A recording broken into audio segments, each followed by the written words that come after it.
Hello, everyone, and welcome to episode 77 of the Watch Rolling Podcast. You guys know the deal. I'm going to skip the intro today. This is December 6th. It's around 1936 Eastern Time. And so today's pretty closely in a couple hours. It's going to be the anniversary of my friend John's passing last year. It's been a year. I honored him in episode 34 of the podcast. My friend's name is John Haycraft, and the episode is titled Son of Tennessee. And every year I decided on this time of year, on this date, I'm gonna just replay episode 34 for you again. I invite you to sit down, just listen to 25 minutes of me rambling on about my friend and what our friendship meant to me. And just feel free to take a listen. Do me the favor and honor my friend and listen because it's I'm pretty sure it's a familiar story for a lot of us veterans. A lot of us have had friends we've either lost to, either combat. Unfortunately, my friend John passed away from cancer, and it's been a year. Um, it's been a year, and the only way I would feel right about doing anything this week is if it was for him. So again, I thank everyone for tuning in. Sorry if it's a little bit of a downer intro, but it's a difficult thing to talk about. I know as time goes on, it'll get easier and easier. Um, but I invite you again. Listen to episode 34. It's called "The Son of Tennessee." GMC SWAW John Haycraft, United States Navy. And remember, everyone, I hope you have a great time. Take care of those that you love, and I'll talk to you all soon. Have a good one. Bye.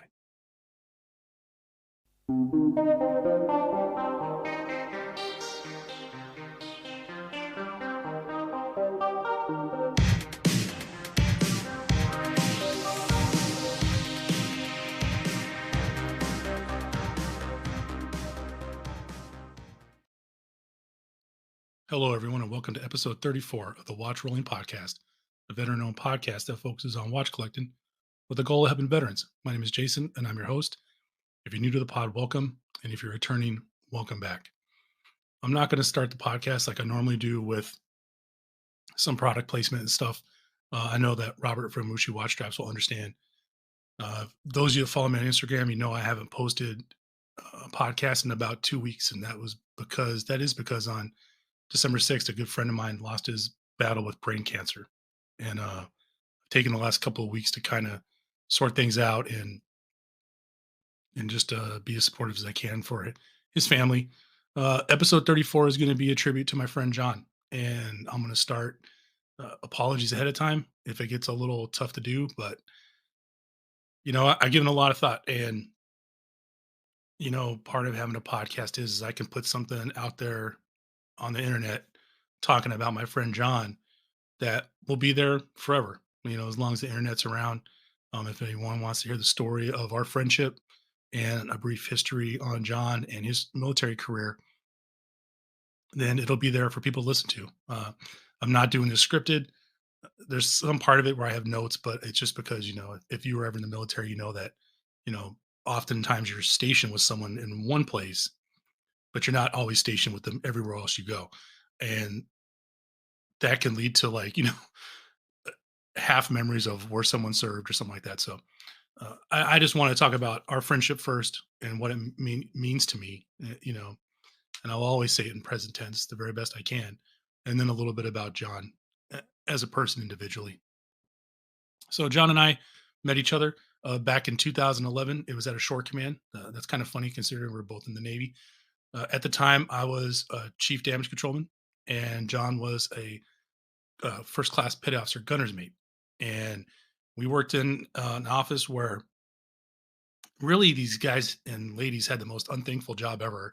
Basically, they were a go in between let's say a ship and a shop that's supposed to do work, right? And they don't really have the authority to tell either one what to do, and they're basically just a messenger between the two um, commands, right? So it's a pretty thankless job. And as a leader at the time, your job is to keep people focused and help them understand a mission, not get too frustrated because it could be an easily frustrating job. And John did a pretty good job, but at the time he technically worked for me. So Back then we'd call them, GM1 or Haycraft. A lot of stuff is last name stuff. And but as time goes on and you continue to work with people, John and I got to know each other a little bit more. And at that time, John's middle son was born. And, being his chief, I felt like the right thing to do was to go to the hospital while him and his wife were there with the new baby and just check in on him and see how they were doing. And, from that, developed a friendship. And, I eventually retired in 2013. Right before that, John left the job that we were doing and went to back into a job that he enjoyed a lot more, which was in uh, within the scope of his rating, which was, gunner's mate. So, if anyone knows any gunner's mates or have ever heard about, think naval guns, big stuff. And not as many as there used to be, like back in World War II, but still a lot of ships have naval guns and you need people to take care of them and maintain them and operate them and stuff. So that's what John did. And then from there, I retired and John's career went on and he went to a couple of ships, eventually made chief petty officer. I had the honor of being at his pinning ceremony. I got to watch him get pinned. I got a cool picture. If you've seen the Instagram profile, you can see the picture of me and John in there. Uh, One of the proudest days I've ever been of anybody for anything. For anyone that's not affiliated with the Navy, making chief petty officer it's a pretty big deal, and it's a culmination of a lot of hard work. And you know, John worked his tail off, and when you know more about John's history, about the fact that what made us get along so well initially is uh, let me go back a second. For those of you that are military affiliated, I think that the common belief is that everybody in the military likes everybody, and that's not the case. You could be in a division of people, say on a ship, and it's like anywhere else. Some people like each other, some people don't. If you have good leadership, like which I prided myself in being, you do the very best you can to get people to work together the very best that they can to accomplish the mission. Understanding fully that not all personalities are going to gel, not everyone's going to get along. Uh, as a leader, your job is to try to mitigate that. So, like I said, you can get the mission accomplished and keep it moving, right? And sometimes you station with people and you never talk to them again after you leave your shore command, and sometimes, or your sea command. And sometimes the situation, like with John and myself, you stay friends even after that. So, going back to that is the whole point was to say that, John and I just hit it off. And there was a whole variety of reasons for that. We both grew up poor. I'm originally from Southern California, and I always joke that Southern California poor is a little bit different. John grew up in Tennessee. He was born in Memphis, Tennessee, and from talking to John, I heard about just it made me realize like the differences in levels of poverty, I guess. And it's not to compare apples to oranges or anything, but there's been stories where John told me like one time he was trying to steal crackers because he was that hungry and stuff.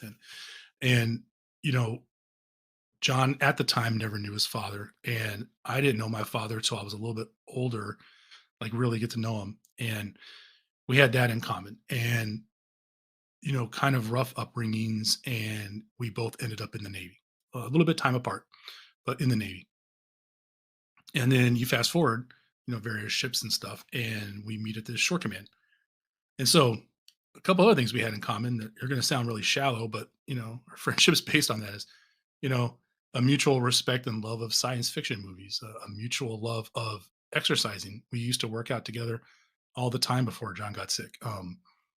Especially when we were stationed together, it was one of the things I think that really bonded us because anyone that's ever exercised, maybe not so much doing cardio because you're running or you're breathing really hard, but stuff like lifting weights, you tend to talk in between sets, and we got to know a lot about each other. And at that time in my life, right before I retired, I was going through a difficult time personally in my life. And, the Haycrafts, led by John, always welcomed me in their home. There was a period where a couple years where, I put a note about that in the Instagram post. We just hung out, played Call of Duty in two recliners that were next to each other on two separate televisions. For those that play Call of Duty, is that cheating? I don't know if it's cheating as much as it is just utilizing your resources. But we'd sit there and we'd shoot the stuff, and the Haycrafts would have me over for dinner. There was sometimes where I'd stay a night or two. when I ruptured my Achilles and I couldn't, really get around very well, and I was having to, live in less than desirable circumstances. The Haycrafts always had me over, would have me over on the weekend and feed me, and it was very much a family environment that I was missing, and I appreciated having for a period of my life, and it just solidified those bonds. I mean, one story just talk about John is so I have a ruptured Achilles. I'm in this stupid boot. If anyone's ever ruptured your Achilles or had anything like that, those boots, right? And they give you a little scooter. And I was doing this really cruddy security job. That John got me, by the way.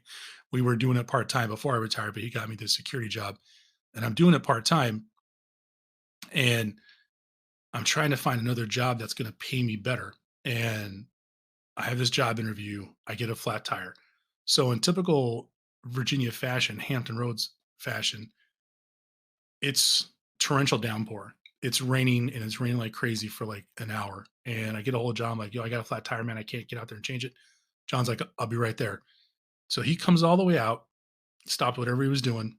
And I'm literally like, I can't with my leg, if I get out in the rain, then my bandages and everything will be soaking wet.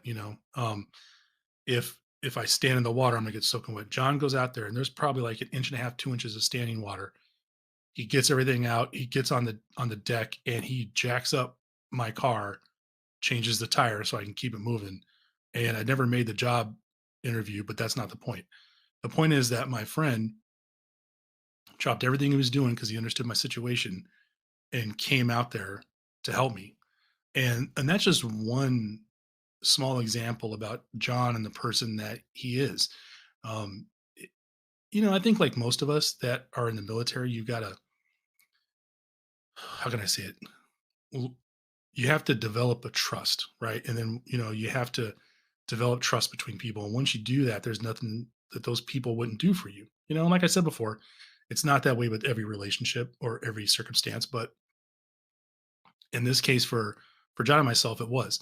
And, it was other dorky stuff, man. Like, John, if you're listening, which I know you probably are, I mean, it was stuff like the fact that we both had an appreciation for classical music. We would talk about Chopin or, you know, um, Mozart, Beethoven, like uh, Debussy. I mean, you name it. And we even had an interesting thing. Like sometimes we didn't know that we each did it, but we do.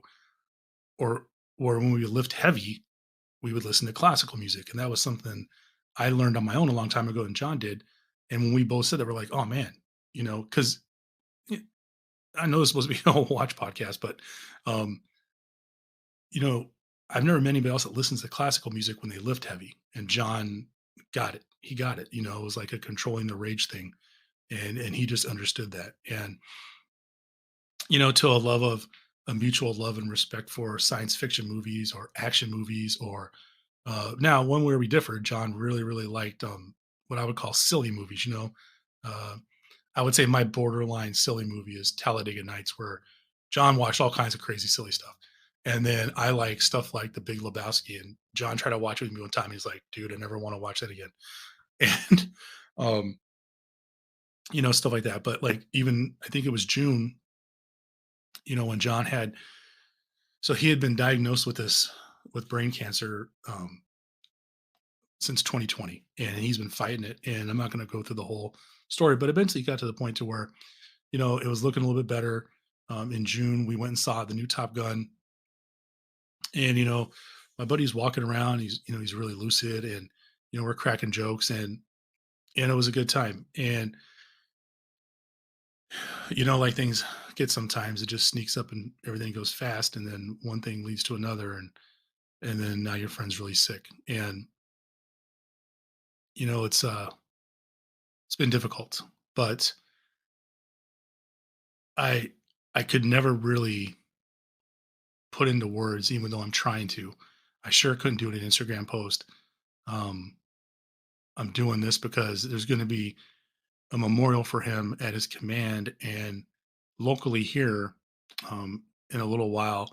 And so I know being able to speak about him here is going to help me for that. John never got to retire from the military. He was pretty close. He had asked me to be a guest speaker at his retirement, and I told him, "Sure, I'd love to do that." And that was the plan.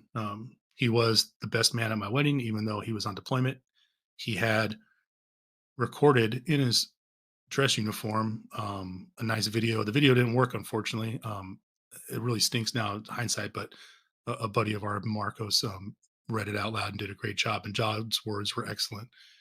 Definitely a highlight of the evening. And so he asked me to be his guest speaker at his retirement. And when they do this retirement memorial, his wife Amanda's asked me to still be the guest speaker, and I'm going to do that. So I think in some way this helps me also get ready for that, because that's going to, I've never had a problem public speaking, but this is going to be a totally different situation. And I could go on and on about John. I mean, his love of energy drinks, our shared love of coffee, our shared love of, like I said before, lifting heavy stuff. And then our differences as friends. John always liked big trucks and always wanted a big truck. And I'm over here driving like a mid-sized sedan because it's just my thing, Um, John was a gunner's mate, true and true. John loved shooting guns. He loved to hunt. And I'm going to say something here. You know, my buddy John is one of the more reserved people I've ever met within the gun community and the shooting community. John was just always super professional, willing to teach, and all that stuff. Just super awesome and super capable. And it was always just impressive to watch. Me being a firefighter, him being a gunner's mate. I was a damage controlman. Usually two pretty headstrong rates at times because you're dealing with some pretty serious and dangerous stuff. And um, we could each take a backseat to each other out of mutual respect based on whatever was going on with regard to the other's profession. Like when it comes to weapons, I'd always listen to John and take his word as gospel. And he told me the same thing with firefighting, just general safety stuff when it comes to like fire prevention stuff. But I digress. Uh, what I'm basically saying is, John is my friend. I I don't know how else to say it, and it doesn't make any sense. When you look at it, it's just it doesn't make any sense, but it makes all the sense in the world. Um, it's I lost a brother in more ways than one when John passed away, but I'm happy in knowing that he's not in pain anymore. I'm happy in knowing that he's getting some rest. 40 years old is way too young. Uh, but it would be selfish for me to want him to go on. So, I just want to take this time to let everybody know that John, you know, Haycraft was a great guy. John is a great guy. His legacy is going to live on. I'm going to talk a little bit about his family here in a second and the legacy he leaves behind. Um, but it's very much so. And just one other thing, like when someone is lost, it would be easy to look at this and say it's just me, right? That it's just me as the friend, obviously his family. But, you know, for those of you to know, my wife's a teacher. Well, my wife is friends with, the Haycrafts, both of them, not just Amanda, his wife, but John and Amanda, both of them, and knows their children. I'm not going to name their children. Um, when I started seriously dating my wife, the first couple I brought my wife around was John and Amanda. And I knew they would love her because my wife's awesome. And I wanted them to know I was serious. And it's just my wife's a teacher. Her friend is a teacher. And my wife's friend actually taught John's middle son, the one that I went and saw when they had him in the hospital. I'm not going to name any kids' names because I believe in keeping kids safe online and stuff. But, John's passing affects a lot of people. And I'm sure that's the case for a lot of people too. But I'm here talking about John. And it's not just, his wife and his kids and his mother-in-law and his brother and his sister. It's a lot more people because John had that kind of reach and he just had a knack of, you know, great personality, super sharp wit, funny, uh, is the kind of guy who I'm like, hey, I'm going to drive out to my in laws this morning to ask for their blessing. Would you like to road trip with me on 1 day's notice? It's like 5 hours." And he's like, "Sure. What time you picking me up?" I'm like, 05. I'm like, I gotta pick you up. We gotta haul tail. We gotta do the deed, get the blessing. You can just hang out outside for backup in case I need you." And just kidding. My in-laws are great. And then we got to haul back without my wife knowing, so I could ask her to marry me the next day. And John was down for that. I remember stopping halfway up and getting some ham biscuits and then probably getting some, I don't know, some really unhealthy food on the way back. But we made it there and back. And, I have all these stories with John. I have so many, and my brain's not working really well right now talking about him, but I'll have those stories forever of my friend. And, I love you, bro. And I miss you. But let me just talk a little bit about John. And I'm just going to read his obituary because, sometimes this stuff disappears, the words, and you can learn quite a bit about someone just by, reading the obituary. And I like to leave it there for posterity for John. I will include links to his obituary page and a tribute wall and services. And then they also have a place where you can donate some trees or a flower or condolences if you want to. You don't have to, but I'll include it there. And I think once a year, I'm just going to remind everybody that around this time that my friend John's podcast is up. And, I probably did a really horrible job talking about him, but I'm trying my best to just stay as professional as positive and focused and get it out there. But like I said, I love you, man, and I'm gonna miss you every day. And I'll get into reading his obituary. So, Chief Gunner's Mate Jonathan Neal Haycraft, Chief Gunner's Mate Surface Warfare, Air Warfare, qualified. Jonathan Neal Haycraft, United States Navy, 40 of Virginia Beach, Virginia, died on Tuesday, December 6, 2022, at Portsmouth Naval Hospital in Portsmouth, Virginia. John was born Sunday, April 4th, 1982, in Memphis, Tennessee. He is a proud son of that state, a proud son. And if you're from Tennessee, I just ask that you stop and think about one of your proud sons coming home. It's, it's, I think that's an important thing to remember about the Navy and in the military in general, that you have a lot of people coming from a lot of parts of the United States that you probably wouldn't even associate with the Navy. There is some naval presence in the western part of Tennessee, but you know what I mean. I don't think anyone outside of the military associates in Tennessee with the Navy. But nevertheless, John came in the Navy out of Memphis, Tennessee. He was born there. He is the son of the late James Albert Banton and the late Marilyn Haycraft. John loved his mom a lot. He lost her when he was young, and she was relatively young, but I know that was a big thing. And talking about John's father, um, I rode my buddy's tail for like 2 years straight about doing his ancestry.com, and he finally did it. And when he did it, he met his father. It's crazy, like craziest story ever. But it's when being an Aggie friend pays off, and I know it made him happy. That was a little bittersweet, but I know it made him happy, and the fact that he was happy and he got to meet his father finally um, made me all kinds of happy for John. But John, proudly served his country for 19 years. It's a long time.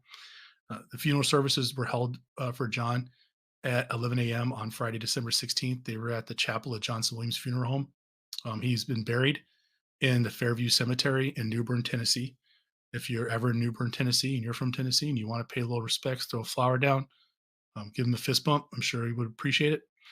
And they had the visitation on Thursday from 5 p.m. till 8 p.m. this past Thursday. And so John leaves behind a whole slew of family and friends, and he leaves behind his wife of 21 years, Amanda. Uh, she's a very good friend of our family, and we're going to do the very best we can to stay there for her. Amanda King Haycraft of Virginia Beach. He has two sons and a daughter. Like I said, I'm not going to read any um, young people's names out of protection, but two sons and a daughter. They're pretty cool.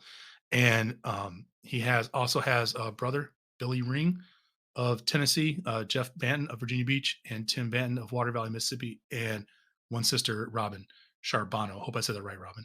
We haven't had the opportunity to meet yet. And also his mother-in-law, Shelby Jean Dove, or we just call Jean. That's Amanda's mom. Jean's awesome. Um, Love you, Jean. And she always spoke highly of John to me. it's crazy. And she's told me stories about John when he was a little kid, and she knew who he was, but they weren't really related at the time. But um, where they lived, it was kind of small, so everybody knew everybody. But some of the stories that she told me about John early on are a large part of the reason why I respect that guy, because some of the stuff that I heard that he went through when he was little, man, can't even imagine. John had some pallbearers, and there were members of the United States Navy Honor Guard. He had a whole slew of pallbearers. And if anyone wants to provide some memorial contributions, they can be directed to the Dyer County Community Cancer Fund, P.O. Box 1055, Dyersburg, Tennessee 38024. And then you can make other online condolences to the family at Johnson hyphen Williams Funeral Home, all one word.com. But I'll include all those links in the show notes. And then there's also the ability to send flowers to the family or plant a tree in the memory of John. And they also have a florist store. And there's a cool video keepsake you can look at there. It's got a picture of John in his khakis and some other stuff and just like family memories. And it can give you a kind of an idea of John and what he's got going on. I've already probably talked way longer than John would want me to talk about him. I appreciate everyone tuning in and listening. And this, again, is just I don't even know what to call it. It's just, I wanted something online for John. I wanted people to know how awesome John is, how great of a friend he is, and to not just me, but great father, great husband, great son-in-law, um, wonderful brother, which I'm actually happy he got the chance to be, and just an awesome shipmate, awesome chief, a fellow brother in arms, and bro, I can't wait till the day we get to watch Aliens again because we missed that, and we're gonna watch the director's cut and we're gonna do it right. So I'll just like to finish this with a moment of silence for John. And like I said, I love you, bro.